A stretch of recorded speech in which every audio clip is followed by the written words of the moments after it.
Hello, everyone, and welcome to another episode of GodSaw's Turnbuckle, the video podcast here on YouTube and Daily Motion. As I've been saying, working on an audio variation for down the line to broaden the audience for everything just in general for the podcast side of everything. But this episode of GodSaw's Turnbuckle is going to be focused around Impact Wrestling on June the 8th, 2017, and this was actually also their very first episode that aired that they had taped out in India a while back. So you're getting since they treated it like a historic event, it's the first time American wrestling broadcast had, aired from India in any way, shape, or form, and it was definitely a different way of treating everything. You didn't have the commentators out there at ringside; they were actually in a completely different area doing their thing. You also had video packages throughout the night, just them going through India, everything in that sense. You had bits with Muhammad Ali Shira as well, coming back to India, being the first Impact wrestler to be from India and everything to go along with that. And I was actually okay with this because, for them, it was a huge event. As they've been saying, India, I think, is, for the most part, in the terms of wrestling, the third biggest market in WWE. I don't know about with Impact Wrestling side of everything. So it's definitely, you're seeing that trend going towards there, and now you have them airing Impact Wrestling from there. So I was completely okay. It didn't seem to take away from any of the show, them airing these video packages, about India, everything in that sense. They were treating it as a historic event, as they should have, and I thought it came off rather well in that one. They did begin the show before they went out to the ring. They had Jeremy Borash and Josh Matthews apparently they're doing commentary the entire time, and Bruce Prichard. And oh my God, you saw Bruce Prichard so much in this episode as well. He basically instilled a no-touching rule. If one of them decides to hit the other or anything in that sense before Slammiversary, they both would get fired. Doesn't matter who. Both of them would just get fired. It's like, okay, I guess we'll go with that. We'll go with that one on that. So, and like I said, you see Bruce Prichard a lot in this episode. So, up next after that, you had Alberto El Patron coming out. First of all, I kind of noticed this. Again, El Patron in Alberto Del Rio gear. He had the ADR on the back of his trunks and everything in that sense. So he was in Alberto Del Rio gear. Yeah, it's clear he just doesn't care. It's at that point that he's, like, I'm just gonna wear whatever. He comes out there, cuts a promo on the Slammiversary match, talking about Lashley, how he's going to win the title, everything in that sense. This does eventually prompt Lashley to come out, and he cuts a very good promo on Alberto El Patron. Basically saying what he's going to do to him. Again, even calling El Patron like the easiest match he's going to have because all he's going to do is pander to the fans, everything in that sense. I like the promos Lashley gives out. I think they're really good in the end. This prompts Bruce Prichard, and this is and again, like I said, you see him a lot in this episode. I'm not sure if I like that or not. But it prompts him to come out, and basically he decides, it's like, oh, you two want to fight. Okay, well, you each have opponents, and you're putting your titles on the line tonight at some juncture. So, and oh yeah, I'm not going to tell you who they are to go along with it. You then had a backstage statement after they came back from commercial break. You had Bruce Prichard meeting up. What was their full names? It was the Mahabali. I think it was Mahabali Cats. A pair of wrestlers, I'm assuming from India, people I'm not familiar with in any way. So they were meeting up with Bruce Prichard, and they were kind of like, oh, we want to be the ones picked for the matches with Lashley and El Patron. Bruce Prichard just laughs him off. Like, no, we're not doing that. No, we can't do that anyway. It was like, oh, okay, you're kind of going a very, that was very, just like, let's just have Bruce Prichard be rude in every way, shape, or form to these guys, type moment. Again, like I said, you see Bruce Prichard way too much in this episode, for everything. Because you also had a couple of other instances throughout the night that you saw him, which was one, the bit with Eli Drake, and basically Eli Drake was calling him out throughout the night, or not throughout the night, but calling him out for last week with the Impact Grand Championship, saying, oh, it's like, there's no way you could have given Moose the victories in those rounds or anything to go along with it, but he ends up doing it. This does prompt Adonis to come in and basically and you had a couple of other instances with this one, but it prompted Adonis to come in and saying, hey, we want to be the ones you pick tonight for Lashley and for El Patron, everything in that sense. Of course, in this case, Bruce Prichard decides to say, I'll think about it.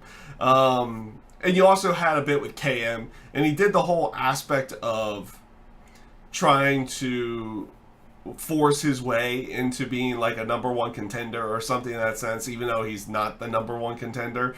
And he does the whole, are you calling me a liar? Bruce Prichard just goes like, no, I'm not calling you a liar, but I'm also not calling you a number one contender. And just walks off. Like I said, you saw a lot of Bruce Prichard tonight. And again, I am not 100% certain I really liked that all that much. I didn't really care for it all that much in the end. So up next to talk about, after we get past all that, we'll talk about who got to face both Bobby Lashley and Alberto El Patron a little bit later on. So afterwards, you have Caleb Konley going up against, because they had 4 title matches tonight. You had the X Division Knockouts title, the Impact title, and the Global Force Wrestling title. So you had Caleb Konley going up against Loki. I thought this was a pretty decent match, and you also got a moment where like Loki got caught up in the ropes on the outside of the ring, and he ended up getting busted open right around the eye. And we can get into that a little bit because I love the fact that how Sanjay Dutt later played off of that to go along with it. I thought it was a rather good match with a very good ending. I like the way that Loki used the Warrior's way. He was Caleb was caught up in the ropes, and he did the Warrior's way to him while he was still on the ropes. It looked still just as devastating doing it that way. So Loki picks up the victory, and after the match, as Loki's going to leave, Sanjay Dutt comes out and confronts Loki, basically talking about what he did to his eye, everything in that sense, and he even plays off the aspect that something just happened to Loki's eye, so he started threw that into the promo, ends out challenging him to a match for the X Division title next week. I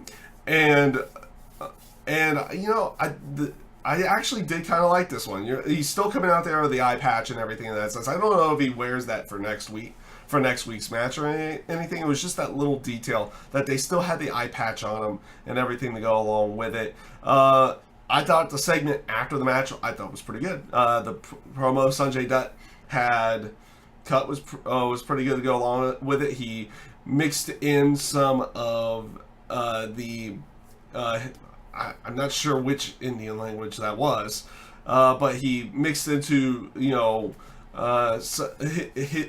his natural language, or not necessarily natural language, but his Indian language to go along with the promo to go along with it, and getting the fans behind him a little bit more to go along with everything. So I ended up actually liking it. You had a couple of instances with Swoggle and Rockstar Spud. Since Rockstar Spud got his revenge last week, now Swoggle wants to go back out and get his revenge yet again.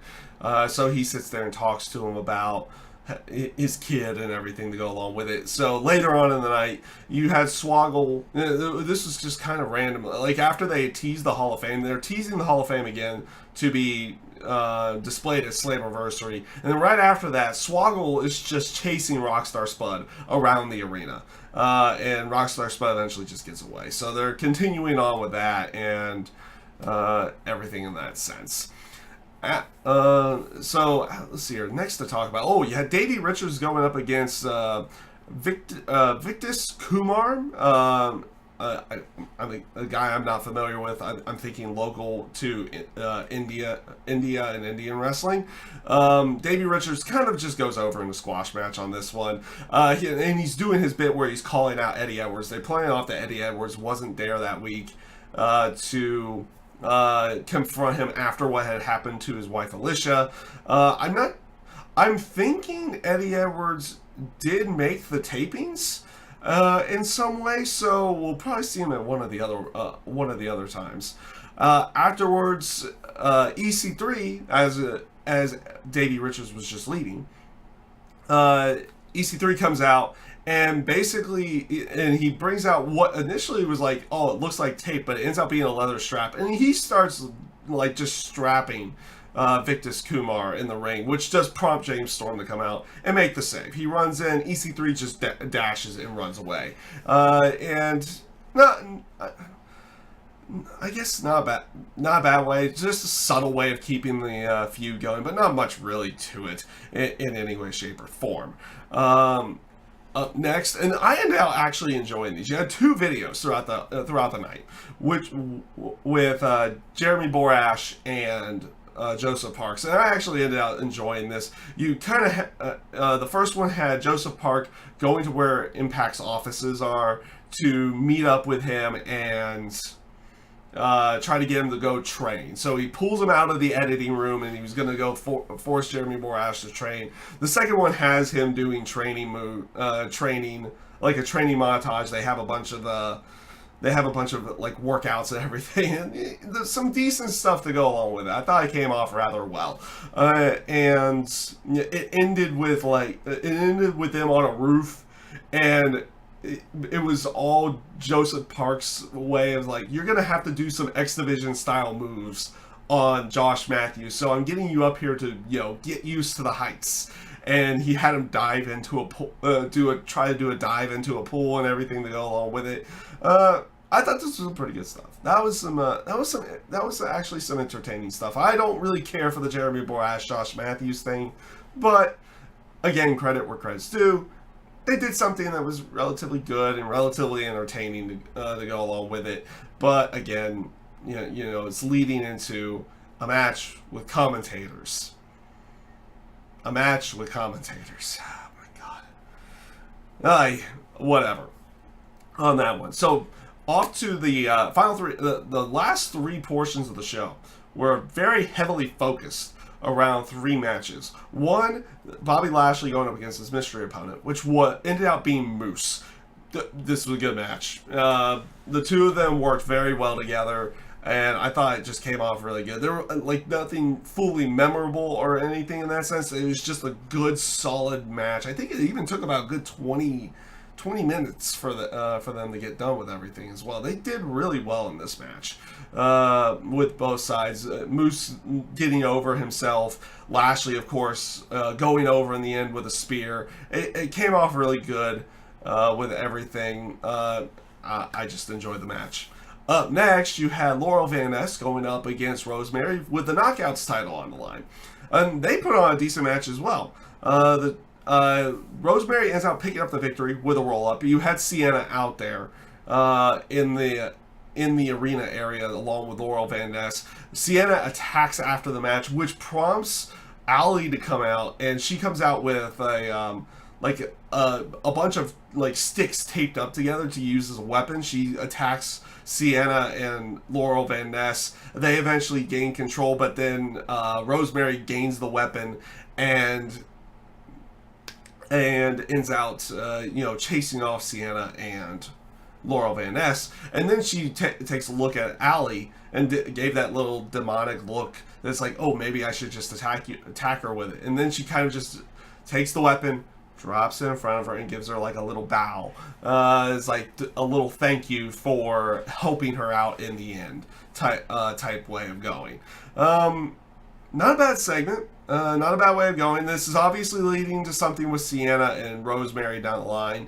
And maybe it leads to a full-on match again with Laurel, Van Ness, and Allie at some point in time as well. So we'll see where they go with everything. But not a bad segment.